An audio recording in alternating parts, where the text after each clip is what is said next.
Hello everyone, and welcome back to Sonic Adventure 2 on the SEGA Dreamcast. I am one wild sheep yet again. Mr. President, reports show that since the incident 3 hours ago, the country is in turmoil. Our financial communities are impacted, and our satellite communications are down. An emergency meeting has been called. Mr. President, this is a national crisis. Spare me the details. Exactly just what is it that you want? Dr. Eggman. Well, let's just get down to business then, shall we, Mr. President? I won't bore you with all the details since I know you are a very busy man. Mr. President, my demands are quite simple. Surrender to the Eggman Empire and make no attempts to resist. Otherwise, your country will cease to exist. You have 24 hours to give me your answer. No way! What?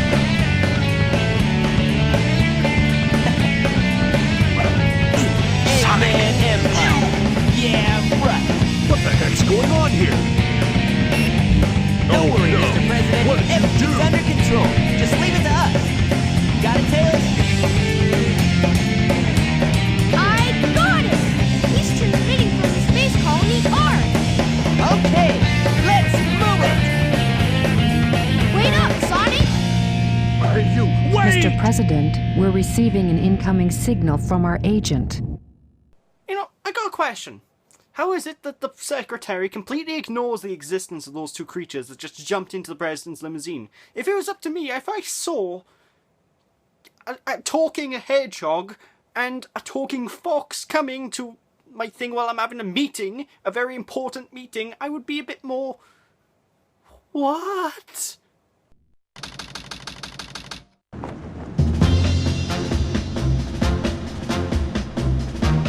Inside that pyramid? I saw Eggman go inside the pyramid, and more importantly, I saw that Batgirl go inside with him as well. But you saw them too, right? Well, yeah! You should be able to get into outer space from there. I don't know what this space colony is all about, but I'll find and destroy that cannon, and then kick their imperial butts. All right. I'll go and find the entrance! Because apparently that's something that only Tails is able to do. Welcome, ladies and gentlemen, to Hidden Base Zone, where we need to go and try and find Dr. Eggman's base. And, gee, I wonder where it could be, considering the Eggman faces on every single wall that just happens to be leading up into the base. Oh, and the Eggman capsules lying about as well. Gee, I wonder where to look for this base. But yeah, this is probably the first moment of Sonic Adventure 2 where, if on your first time playing at least, you may have a little bit of issue for the most part, because this is one of the more trickier levels where we need to deal with quicksand and tons of enemies popping up out of nowhere and catching you off guard. It's a bit of a dickish level the first time around, and I can pretty much guarantee you're going to die at least once. And I will actually specifically point out the specific area where you will die once, because that area is the bane of my childhood, to tell you that much. But yeah, I love this stage. I love this stage a great deal. And one thing that's quite interesting about this when you're playing as Tails, by the way, this is that area I told you about. Stay still, because this mook will hit you if you go fast. So just be slow about going through this platform sequence, otherwise you will die. But one thing that's kind of interesting about this level is there's tons and tons of quicksand on the floor. Now, if you go into that quicksand with Tails or any other mech, then it's guaranteed instant death. Quicksand does not really, it doesn't really mix with the mech suits too well, you know, ladies and gentlemen.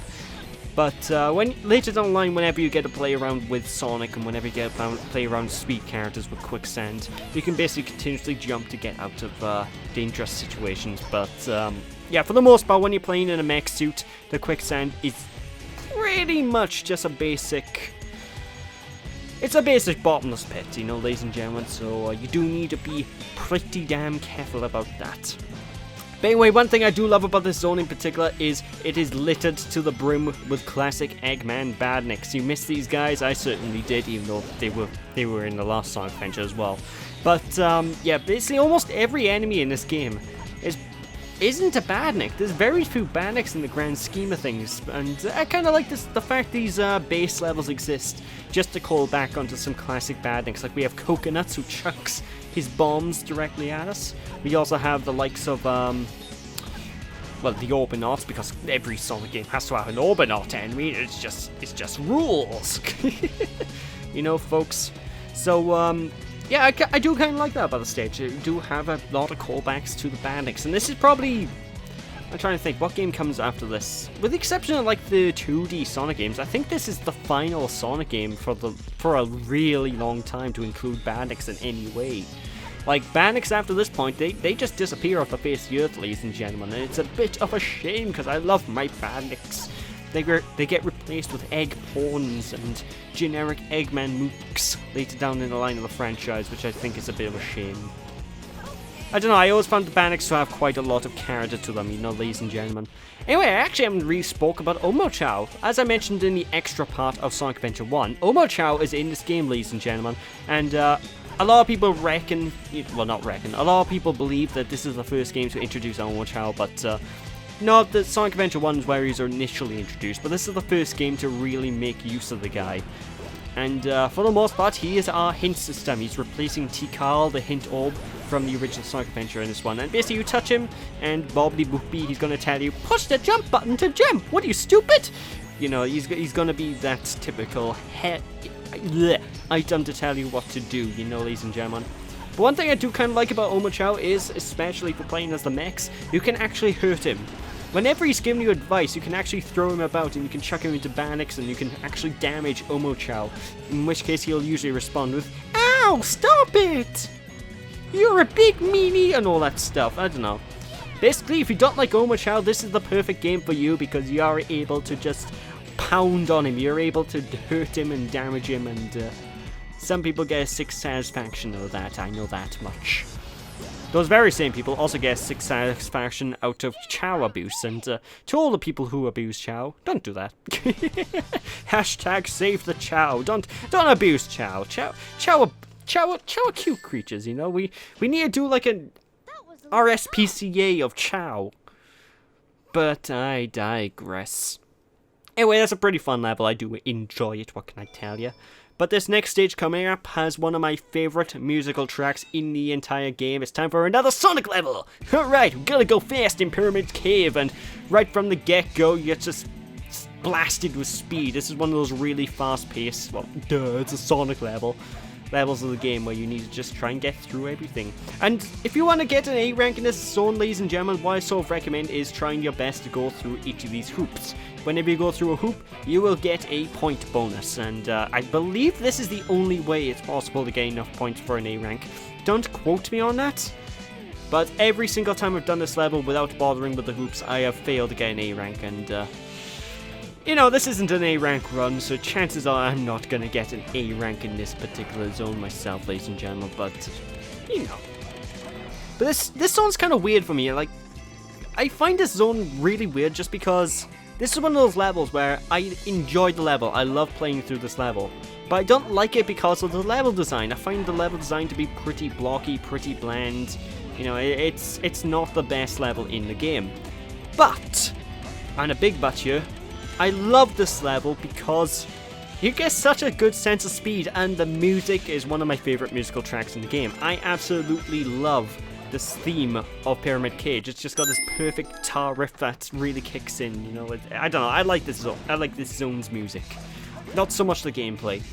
But one thing that is unique, well, not so much unique, but one thing you do need to pay attention to in this zone is that power-up.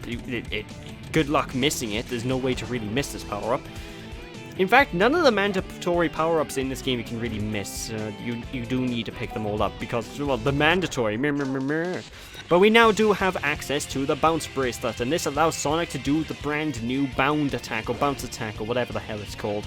And basically, you jump, then you push the action button while in the air, and what will happen is Sonic will slam into the ground, and you can bounce up and you can gain extra height using it. And it's actually a really, really, really, really, really useful power, especially when you're playing this game on repeated playthroughs. Because this game sort of has a New Game Plus mechanic where you can play through the entire story mode again, only keeping all of the power-ups you've already collected. So For those of you who like to abuse power-ups to take care of bosses, well, we can use the bounce attack to take care of, like, the very first boss, for example. And it just makes the first boss go by in less than 20 seconds. It's ridiculous how quick that boss goes by when you use the bounce attack. I don't know, I just love it. It's a good move. What can I tell you? What can I tell you? I love his music. But anyway, one thing we're gonna need to look out for, particularly in this zone, are ghosts. This zone is filled to the brim with ghosts, and part of me wants... I partially want to feel like this is a callback to Sonic 3 and Knuckles. Because if you recall in Sonic 3 and Knuckles, there was all these pyramid-based levels. And inside these pyramid-based levels, there were ghosts. Just like here. Only problem is the ghosts in this zone are nowhere near as aggressive as they are in Sonic 3 and Knuckles. The ghosts here basically serve as a minor obstacle. They grab onto you and they don't really hurt you, with the exception of maybe one ghost way later down the line, you know, folks. So, yeah, it's a thing. I like it. What can I tell you? Wow! Loop-de-loops. I love this. I can dig this shit. Wow! Although one thing is kind of interesting as well, ladies and gentlemen, is if you played the battle version, you'll notice that normally a gold robot appears in that area where I just bounced up on the spring. Yeah, there's a couple of minor changes between the Battle and Dreamcast version of the game that really, in the grand scheme of things, don't make much of a difference, but they exist. And one of the biggest changes that sort of kind of rubs me the wrong way is the fact the Battle version of the game, for some reason, Sonic runs slower. I have no idea why, but Sonic runs slower in the HD and Battle versions of this game, and it's only a minor nitpick, and you'll only really notice the speed difference if you're, playing the games back to back. But yeah, it's a thing. It's a thing. He runs faster than the Dreamcast version. So yeah, there's that. Too easy. Piece of cake.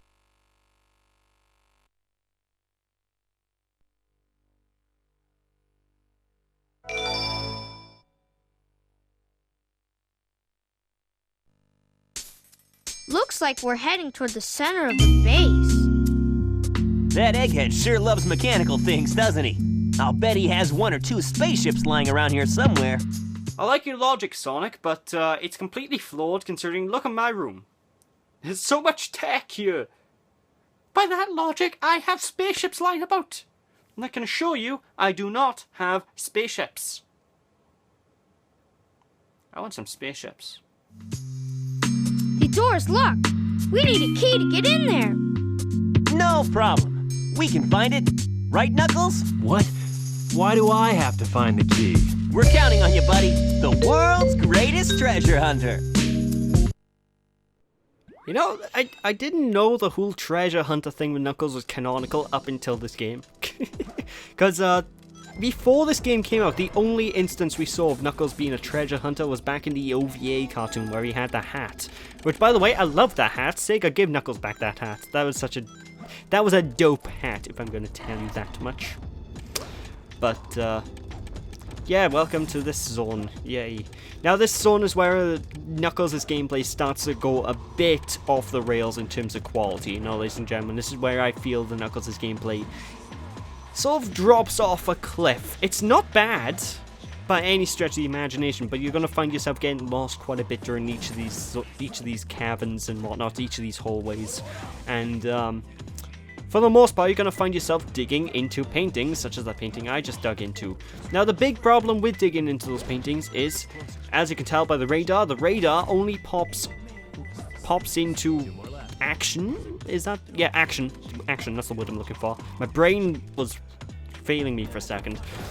Basically, the radar only starts working when you're in a room where the key spawned in. For example, I just dug my way into this room, and if there's a key in here, then only then will the radar start beeping, you know, ladies and gentlemen.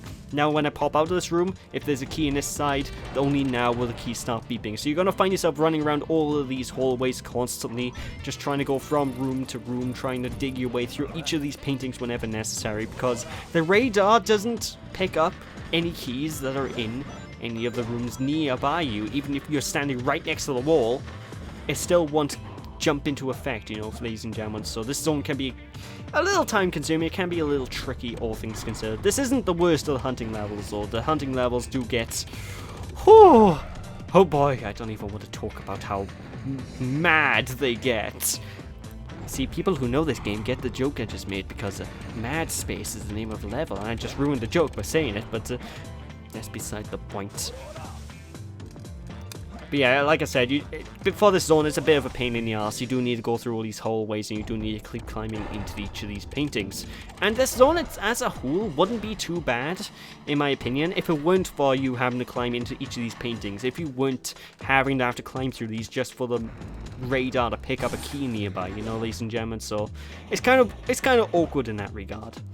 Although I do find it kind of weird with this zone, like, this zone and Rouge the Mat's equivalent of this zone later down the line are the only stages in this game with the treasure hunting characters where you don't look for the emerald pieces, you don't look for master emerald pieces.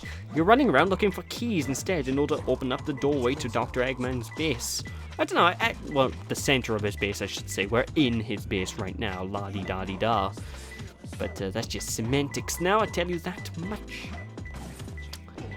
But yeah, it can be a little bit tricky, especially in these rooms by here, and the radar isn't the most useful thing in the world in Sonic Adventure 2, you know, ladies and gentlemen. It could be improved a great deal, and I've already spoke about that at great lengths. Like, by here, you dig in by here to get a key. Now, if I was playing the battle version, it would have told me, hey, there's a key under the ground here, which, again, is another point of the battle version. I've already stressed this. I don't want to keep repeating myself, but, you know, I've got to make these things apparent. Although I do kind of like the fact that this zone is a perfect testament to Eggman's ego. You know, folks, this zone is definitely Eggman stroking his own ego, because if you recall at the end of Pyramid Cave, he had like 1 million neon lights. Right? 1 million neon lights, and every single neon light just had his face on it, and they were all around a central door. That central door that we're currently looking for the keys for has his face on it. His face is look, they're even on metallic crates. His face is literally everywhere in this zone, and it's basically Eggman just being, oh, look at me. I am the ultimate genius. And it's a big reason why I love Dr. Eggface. What can I tell you?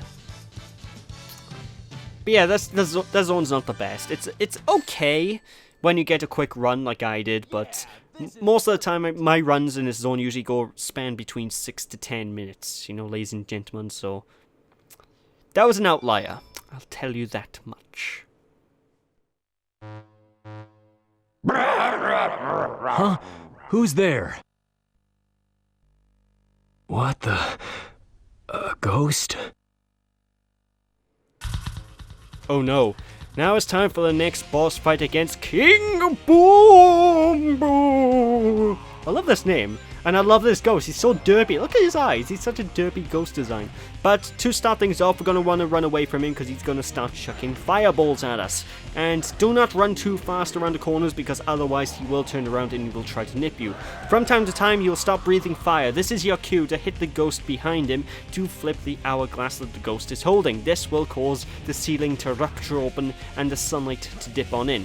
King Boom Boom doesn't like sunlight, so what do I recommend? Well, hitting the thingy to get him visible to the sunlight, dig into the ground to rip him out, and then punch him in the face. And when you get to punch him in the face, you can rinse and repeat the pattern over and over again. And every time you go through a cycle, he does get faster and faster and faster and faster, ladies and gentlemen. But, yeah, I like this boss fight. It's a pretty fun boss fight, and to anybody who says Knuckles can't run fast, look at him. Okay? This is what I would call fast. Why is it that Knuckles has been relegated to slowness in a lot of Sonic games recently? Well, I say a lot of Sonic games. I think the last Sonic game he was playable in was Sonic 06 at the time of this recording. Now, if I think about it, so wow. But yeah, it is possible to hit him multiple times on one cycle, ladies and gentlemen. So if you were able to take advantage of this, and yeah, Bob is your uncle.